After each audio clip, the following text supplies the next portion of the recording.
Hey guys, Joel here, and welcome back to an episode. So today I want to talk about this game real quick I just beat, and honestly I want to do it because I'm thinking about returning the game as well. So yeah, so that's why I want to talk about it real quick. And that is A Hat in Time for the PS4. So I've been like looking into this game a lot. I had my eye on this game for a while because I always see this game on the PlayStation Store for a good deal. But I don't know, for some reason I was just hesitant to get it, and I was kind of hoping that they will have a physical release for this game. You already know a lot of indie games don't really have physical releases; it's always digital. But I went on Amazon and I actually saw it. Like what was it, like a couple of months ago. I saw that they had a physical release, and today, I mean, a few days ago, I decided to finally get it, and I just beat the game and everything. And I just want to talk about it real quick. So yeah, Hat in Time. I'll show you guys real quick in the back, and you guys can see there's nothing in here.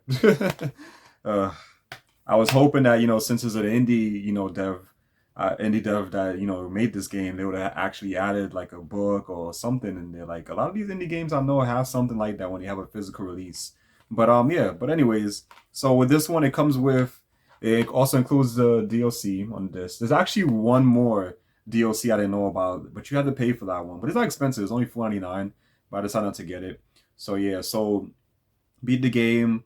Is a good 3D platformer and everything. Like I had fun with it. There's a lot of humor and stuff in the game, and all that stuff. It does like have that like Mario 64 feel. Like they was paying homage to like the early 2000 3D platforming games and stuff like that. So it definitely feels like Super Mario 64 to me, and but more like Mario Galaxy. It definitely feels like Mario Galaxy on the Wii because this one, the story is, that she crashed a spaceship, out of space, and and then all of her like time, what's it called, the hourglasses or whatever, like all like just flew out the window of the spaceship and like landed in different like planets in the galaxy and stuff like that. So you have to go to each planet to collect all of the hourglasses back so she can repair her ship to go back home, which is kind of strange. Like she's not an alien or anything, so where's her home? Like, but yeah, what is strange with that story. But it's funny, a lot of humor and everything. Story is cool. You go different worlds. That's why it feels like Mario Galaxy to me and all that stuff. And you have to go and collect them. The game is actually really short. It's a really short game. The DLC, don't think it's that long. I actually have played a little bit of it, but honestly, I lost a lot of interest in the game. But I'll tell you why in a minute. But yeah, but the game is not really that long, and like I said, there's like two DLCs. The one that comes with this one, the one that comes with this one, and another one that you pay for and everything. And but like I said, it has its moments. Like I like the feel of it that it has, like the old. Like I said, like the old 3D platformers back then and stuff like that. Mario Galaxy, Mario 64 definitely has that feeling to it. Like I said, the humor is good. The music is really good as well. I like the music. The artwork is nice. Like the worlds are nice and bright and colorful and stuff like that. Really good. And the bosses funny, kind of annoying with some of the bosses in the game, but they're not that difficult to like get through. And yeah, so it's a decent game for the price. I got it for $23 on Amazon and everything. And it's a decent game, for the price. And it was great to see a physical release for, an indie game like this. And there's a couple of other indie platformers I've seen on Amazon that have physical release, so that's great. So I'm actually interested in a lot of those too. A lot of them are really cheap, like $20, or even $15, and stuff like that. And but like I said, it's a decent game. I had fun, like having that kind of nostalgia feel with like the old school, 3D platformers and stuff like I mentioned. But main thing I really don't like in this game, the main thing I really, really hate, and that is a freaking camera.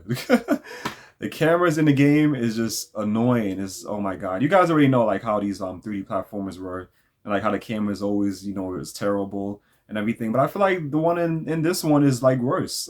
It's worse than Mario 64 and everything. The cameras is all over the place. This is terrible. I try to fix the camera certain ways and everything, but then it automatically sets the camera another way. If you're like in like tight, narrow like corners and stuff on certain like certain worlds, like certain planets and stuff, it messes it up. Like it zooms in on you, you're close, and I can't see what's going on. every time I try to fix the camera, it goes right back into that. Plenty of times I fell off the map and died, or fell into some lava or something else, got hurt and everything because the cameras are just so bad. And I tried my best to, like see the options if there was a way to fix it. But yeah, there's no way. So it's like, come on, like, oh, it was so bad. It was just terrible, terrible, guys. Like the cameras, the worst thing in this game is the cameras. The worst thing. The second I would say is the difficulty. I wouldn't really say like difficulty spike in a way, but like more of like how the role is kind of confused in some worlds and like what you have to do. It's like, there's like so much going on, I would say, in the roles, and it's like, damn, what am I supposed to do next? There's not even really telling me if I'm supposed to go here or there, and stuff like that. It's really annoying. It's really annoying with that. Some of the bosses can be a little bit annoying, like they like really cheap in a way, but it's still not that hard to get through and everything. And the DLC to me was the most annoying part. That's why I stopped playing it, because it was one mission, and when you're on a cruise ship or whatever, and you got to do like this mission for this guy, and like chores around the ship. And there's so many you have to do, but it's like so confusing. It's so confusing what you have to do. You have to run here and do this. You got to run here and get this and throw this in the garbage or this or that, And it's like so much is going on. It's not really telling you, like having you set on one thing, and it's like you're just like all over the place. You're confused. You don't know what to do next. And I failed the mission, so I'm like, you know what? I'm not doing that again, because that is a lot. You have to get 18 items. So I'm like, yeah, that's too much for me. Like I feel like with this game, they went a little bit overboard with some things. Like they did too much. Like certain things didn't need to be, you shouldn't have done. It didn't make any sense to do. So I didn't like. That was the second thing. So the cameras sucked. Cameras are really bad. So that's number one. And number two, like I said, with that and everything, with this certain difficult, like I would say, certain difficult parts, in the game that was just really annoying and just tedious and didn't make any sense. And it's just a waste of time doing, and it's so bad. So that's the two main things I would say that I didn't like really with the game. The main two things. The third would be the story. The story was just like it wasn't. I don't know. The story to me was lackluster. It sucks, honestly. Like in the beginning, it picked up. It was like interesting and everything when it first started out and everything. It picked up from there a little bit. Then after that, it just died down, and then I don't know what else happened with the story. It didn't make any sense. The ending was there. It wasn't good. Like, well, it wasn't that big on it. But I don't really want to talk too bad, because it is an indie game. I love supporting indie games. Indie devs and everything. They really do put hard work into these, especially with a smaller budget and a smaller studio and smaller group of people that they work with, smaller staff, I should say. It's a AAA dev, and their games, yes, I would be more hard on it. Yeah, you guys already know, like people like Square Enix. But yeah, so so that's the three main things I would say that I did not like about the game. But other than that, it's still a good game and everything. And for the price, is decent. But for me, like I said, I'm just gonna return it, because I just I couldn't finish the DLC. It was just too much. And I don't really care about getting platinum. I got like 40% of trophies already, but that's it for me. I'm done with the game. But yeah, so that's what I just really wanted to talk about it real quick before I do that. And then from there, then I'm definitely gonna continue on my retro series for this month, and like do just everything retro for this month, and that's it. But yeah, or maybe I might put one more. There might be one other game I'll squeeze in, and all that good stuff. But that's about it, like a mono game, I should say. But I just want everything to be more retro for this month and everything like that. But yeah, so that's pretty much it. So yeah, Hat in Time, like I said, has its pros, has more pros, I would say, than its cons, But I feel like the camera is like a main issue that can ruin the game, because when I first played this game and with that camera, I already wanted to return the game, because the camera plays a big factor. If you can't really like see what's going on, and the camera's like all over the place and stuff like that, and you like falling off the map and stuff, it ruins the game. You don't want to play anymore. And there was a few bugs in the game, but it's not that like crazy where like it disrupts the game or whatever, like your gameplay and all that stuff. It's still a fun game. Like I said, for you guys that want to pick this up, you want a good 3D platformer, I'd say, check it out and everything. I'll also include some gameplay footage then for you guys to see and all that good stuff. And, you guys be the judge of that, if you guys want to get it, pick it up or not. But for me, I just don't want to keep it, and I don't really want to like like try to beat the DLC just because it was just a little bit too annoying for me at the end with that. With the DLC and stuff. For you guys, it might be different. Who knows? You know. But like I said, it is a good game. You know, like minus those 3 issues I mentioned and stuff like that. It's still a good game for the price. And also, hey, it's a physical indie game for a 3D platformer that pays homage to these old school 3D platformers. Why not? So it should definitely pick this one up and all that good stuff. And yeah, that's pretty much all I gotta say about it. And yeah, it was a short game. Like I said, there's only like 4 worlds in the game, and that's it. It's like, yeah, 4 worlds, I would say, because the last world you go to is just the boss battle, the final boss, and that's it, which is so easy.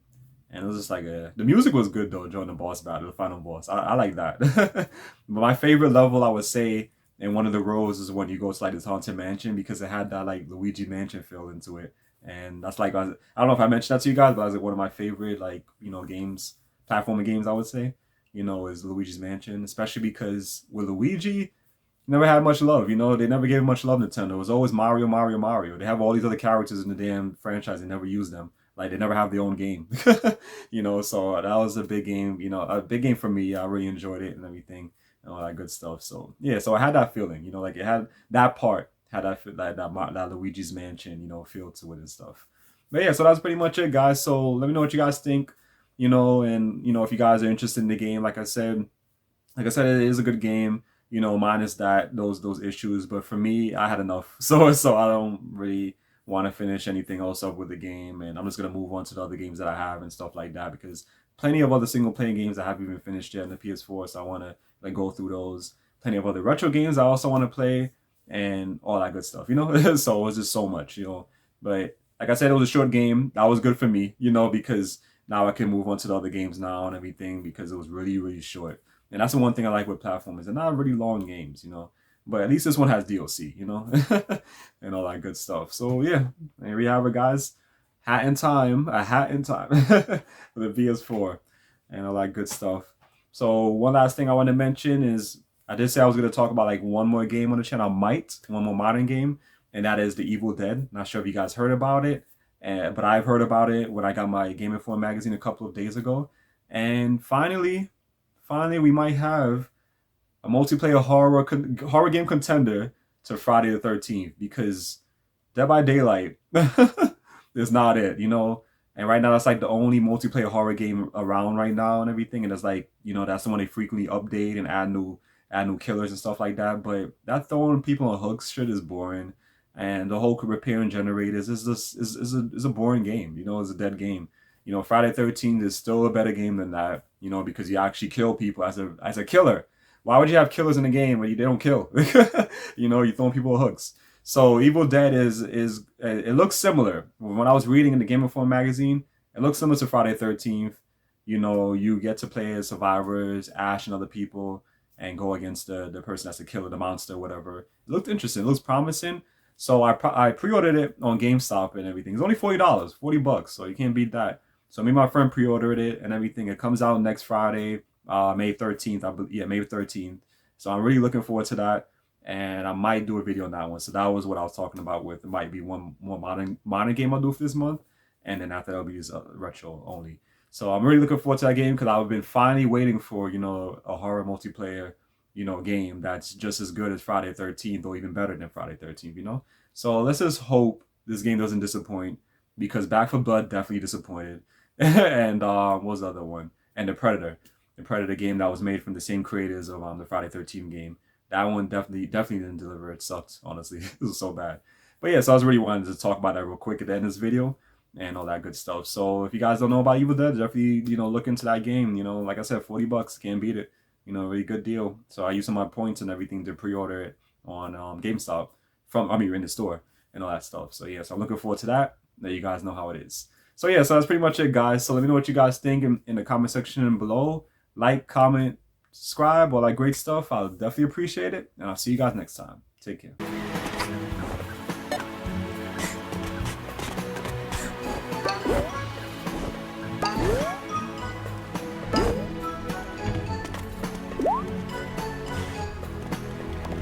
We build base on giant if we tell. By not telling, you avoid...